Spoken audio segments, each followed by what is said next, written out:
Hey, meu irmão, você já ouviu falar de EPOC? Já? Mas você sabe qual que é a explicação fisiológica para o EPOC? E mais importante, você sabe como é que o EPOC ele consegue fazer com que o exercício de alta intensidade, como por exemplo a musculação, faça você queimar gordura? Então se liga que você vai saber agora.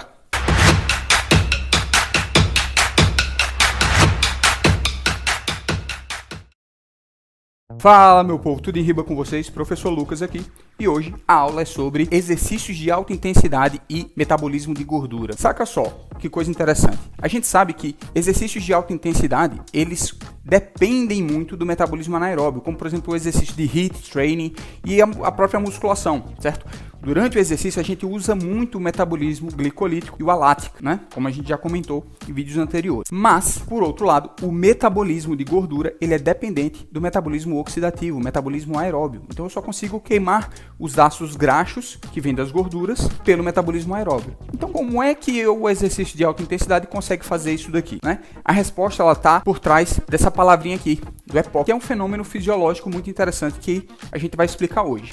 Então, a gente vai dividir nas seguintes etapas. Primeiro a gente vai falar o que é EPOC e explicar fisiologicamente o que é o EPOC, qual que é a fisiologia por trás desse fenômeno. E aí a gente vai associar a oxidação de gorduras com exercícios de alta intensidade que usam o metabolismo anaeróbio. Então como é que o EPOC ele consegue estimular esse metabolismo de gordura mesmo quando eu faço exercícios de alta intensidade. Beleza? Então vamos lá. Para a gente começar, vamos imaginar o seguinte. A gente tem aqui um gráfico em que no eixo Y a gente tem a produção de energia por segundo. Então imagine que a velocidade de produção de energia, de ATP, certo? De adenosina trifosfato. E aqui embaixo a gente tem o tempo. Então imagine o seguinte, que eu aqui, de boa, em repouso, eu estou produzindo uma quantidade de energia pequena, certo? Porque para ficar em repouso não preciso de muito ATP por segundo. Agora, se eu começar a fazer um exercício físico, como por exemplo uma corrida, eu vou precisar aumentar essa demanda energética. Então eu vou precisar produzir mais ATP por segundo. Faz sentido, né? Só que olha só que interessante. O metabolismo aeróbio, o oxidativo, ele vai aumentando aos poucos, tá vendo? Até atingir a demanda energética necessária. Então, a gente vê que toda essa energia aqui desse espaço que foi preenchida foi a energia ou ATP que veio do metabolismo aeróbio. Uma vez que a gente sabe que esse metabolismo, ele depende do consumo de oxigênio, porque ele é oxidativo, esse ATP ele veio do quê? Do oxigênio, do consumo de oxigênio. Só que uma coisa que é interessante é que a gente percebe que aqui no começo do exercício, ó, ficou um buraco energético. Isso quer dizer o quê?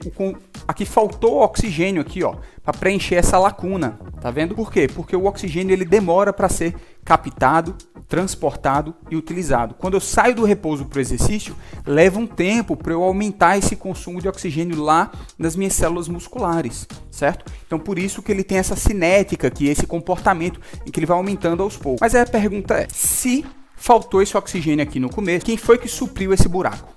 E a resposta é o metabolismo anaeróbio, tanto o lático quanto o alático, né? O sistema glicolítico que produz o lactato ou o sistema TPCP que usa a creatina, né? Que quebra aquele fosfato da creatina e deixa a creatina livre, beleza? Ou seja, o metabolismo anaeróbio, ele suplementou, ele emprestou uma energia para a gente poder realizar o exercício desde o comecinho, certo? Mesmo enquanto a gente tinha aquela falta, aquele déficit de oxigênio no começo, certo? Só que aqui tem um detalhe interessante. Vamos imaginar aqui, ó, que nós temos o final do exercício. O cara parou de correr ali, certo? O que é que vai acontecer nesse momento?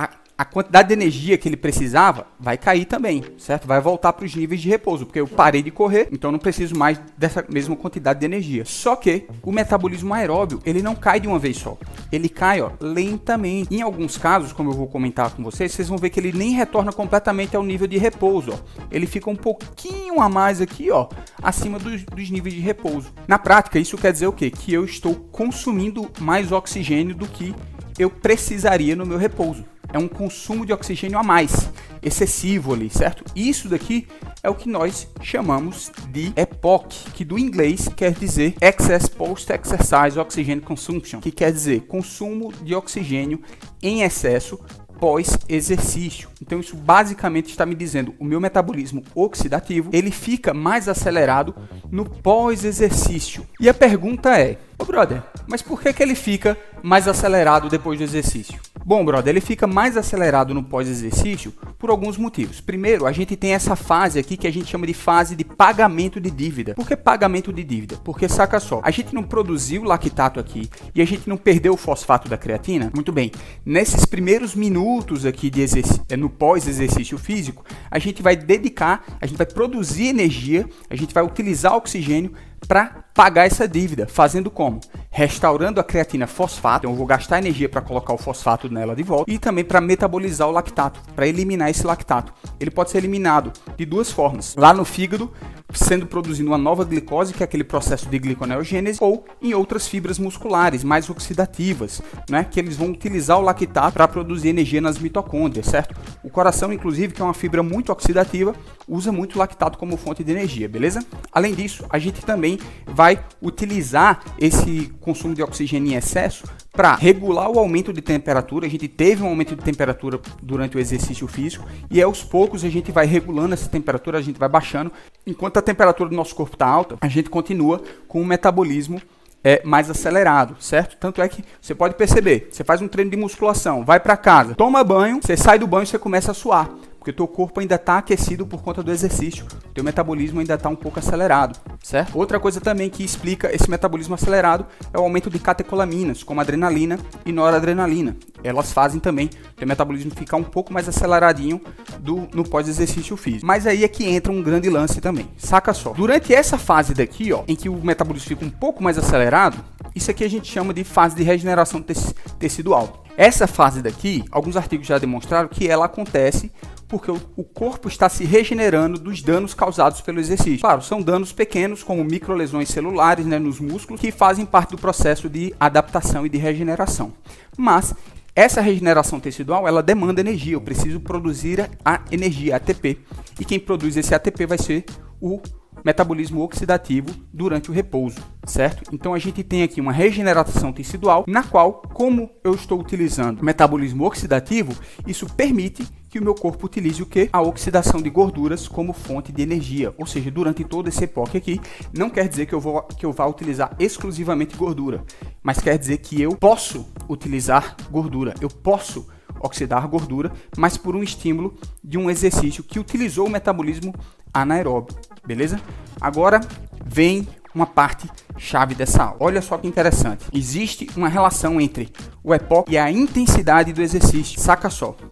Se a gente pegar aqui como, por exemplo, esse exercício que é um exercício de intensidade baixa, a gente vai ver que a quantidade do EPOC também vai ser baixa. Mas, se eu pego um exercício de alta intensidade, a demanda energética ela vai ser maior. Em compensação, o EPOC ele também vai ser maior, porque o consumo de oxigênio vai demorar mais para atingir os níveis ótimos, certo? Talvez nem chegue a se estabilizar se a intensidade for muito alta, o indivíduo vai fadigar antes, né? Mas perceba que a quantidade de energia que ele precisou pegar emprestado do anaeróbio foi tão grande que o EPOC depois também vai ser maior. A fase de dívida vai ser maior, mas se a intensidade for muito alta mesmo, como por exemplo no treino de musculação voltado para hipertrofia, em que a gente tem muito dano, muita microlesão nas fibras musculares, a fase de regeneração tecidual ela também vai ser maior, ela vai ser até mais duradoura. Alguns artigos têm sugerido que ela pode durar até, olha só, 72 horas, certo? Então tem epoques que a gente consegue observar por até 2 horas, 3 horas, 24 horas, mas tem epoques que a literatura tem reportado que ele pode se sustentar por até 72 horas, porque faz sentido. Dependendo do meu treino, eu posso levar 48, 72 horas para conseguir regenerar completamente o meu músculo de uma sessão de treino de musculação, correto? Logo, o meu metabolismo ele vai ficar um pouco mais acelerado durante esse processo, fazendo com que meu corpo consuma calorias pelo metabolismo oxidativo. Sacou? Então isso, minha gente, consegue explicar pra gente como é que o exercício de alta intensidade, estimulando o metabolismo anaeróbio e o processo inflamatório de regeneração muscular, consegue estimular também a oxidação de gordura, sacou? Saquei, brother, mas me diz uma coisa, a pergunta que não quer calar. O que é que queima mais gordura? O que é que gasta mais caloria? O EPOC no pós-exercício de alta intensidade ou o exercício de baixa, moderada intensidade e longa duração? Eita, polêmica essa pergunta, hein, brother? mas essa daí a gente vai responder no nosso próximo vídeo. Então a gente vai falar sobre o gasto energético durante exercícios de baixa, moderada intensidade e longa duração e o gasto energético em exercícios de alta intensidade somados também ao EPOC que eles geram, beleza? E aí, curtiu essa aula? Então já sabe, né? Se você gostou, dá um like, comenta aí o que é que você achou, certo? O que é que você gostaria de ver, se inscreve no canal, ativa o sininho e vamos embora, meu povo. É nóis!